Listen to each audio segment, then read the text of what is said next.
All right, children, proceeding ahead with the Vedic Maths Session 3. This is in continuation of my previous two series.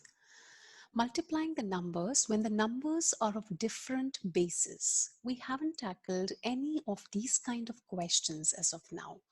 So what I'm going to do here is, my first number is 995 and the second number is 85. Right? And we have to multiply the two numbers because they belong to different bases. Now, I cannot choose a base 1000 here because 85 is far away from that, right? So how do we begin with? We first multiply 85 by 10 and we make it as 850, which is in here. Now I'm going to multiply it by 995. Again, I'm observing that the base which I have chosen over here is 1000. I know some of you are really good. You've already started, so bug up. So it's 850, which is 150 less than my decided base. And again, 995 is 5 less. So what do? The same method. I multiply them. I get 750 in the initial part. And I am subtracting 5 because I find that is easier. So it's 845750. But in my final answer, as you see, the 0 is missing. In my final answer, I have removed this 0. Can you see that? Because in my original question, it was not 850, but 85. Easy to understand?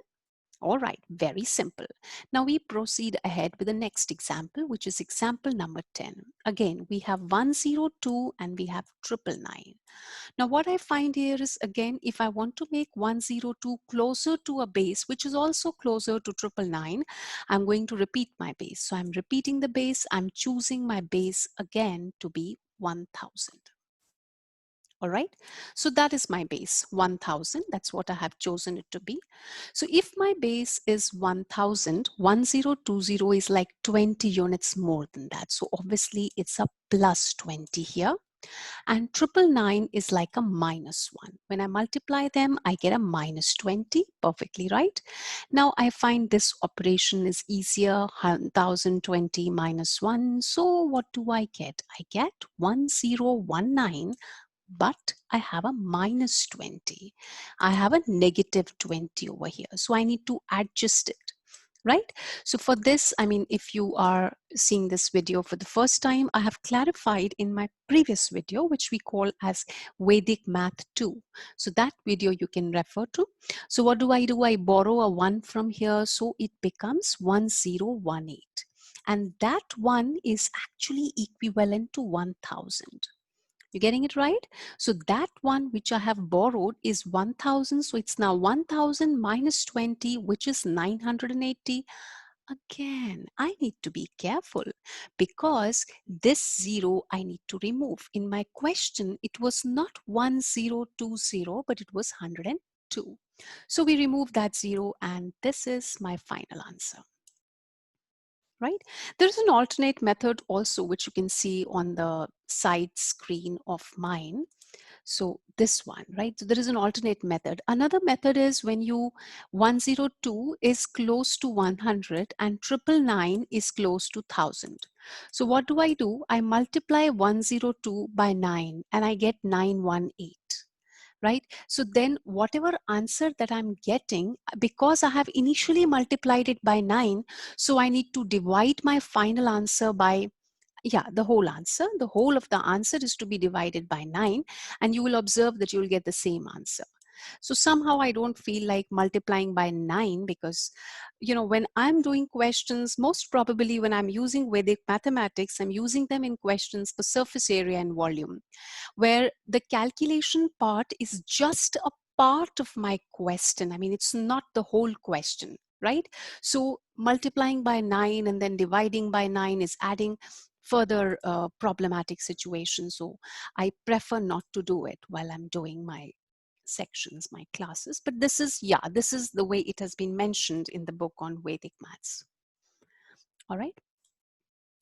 All right, so let's see if you can do that. He's asking you find the products. Now I know my children are really smart. So what do we have? We have got 9, 9, 9, and then there is a 5. So how many zeros are there? You got it right. There are 4 zeros. So 4 zeros means I need to write here 0005. And the next one is 86 because it is less. So I'm initially multiplying by 2 zeros. So when you're finally solving, what you need to do? What you need to do? You need to remove those 2 zeros. Perfectly right. Okay, so it's less than my decided base by 1400. I hope I'm right in my calculations. I do really silly mistakes. Then you have 8595. That's when I subtract them. And on this side, I'm getting 70 and then 2 zeros. Right? All right. Just push it this side. So that's my answer. You can keep adding things on here. You can add a minus sign. I'm using a different color. It's not visible maybe. A minus sign over here. Okay. So when you're solving, it becomes a plus. So I'm getting this. So what do I need to do? Because my base is decided, right? So that's the answer. Just I need to remove 2 zeros. So these 2 zeros I need to cancel out. So what is my final answer?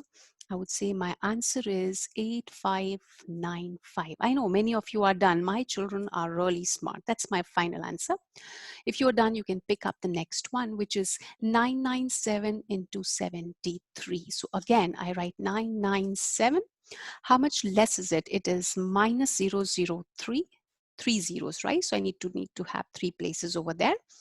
Then you have 730. How much less is it? It is 270 less. Yes, you can go really fast with this kind of calculation. So you subtract it, you have 727, and that becomes a positive answer.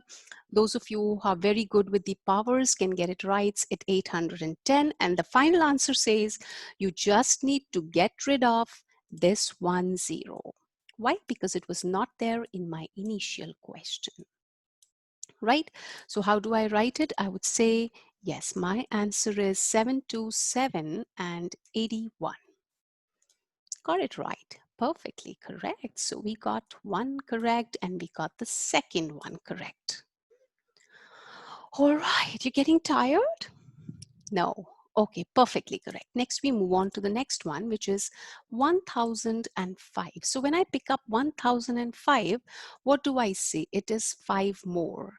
How many 5 more? 005 more. Perfectly right, because 1000 is my base, which I have selected. Then 99, I need to put in 10 over there because my bases are not matching. Now it is less and it is less by a 10, right? When I solve it, it becomes 995, my first place, and the second one retains that negative sign. And with a negative sign, it is 050. So what do? I pick up one from here, refer to my previous video if you do not understand this part, and then you have 950. That's the correct answer. That's the correct answer. No, we need to remove this 10. So my final answer is going to look like 994.95. So how do I write that? I write that answer is 994 and 95. That's it. That's the right one. You got it right. Perfectly correct. The next portion which I have to pick up for the day is when my bases, right, you got it right. When my bases are, they're not closer to something like 1000 or 100, that means they are not in powers of 10. So how do we solve such kind of questions? We'll cover that up in the following lecture. Okay, so we'll stop here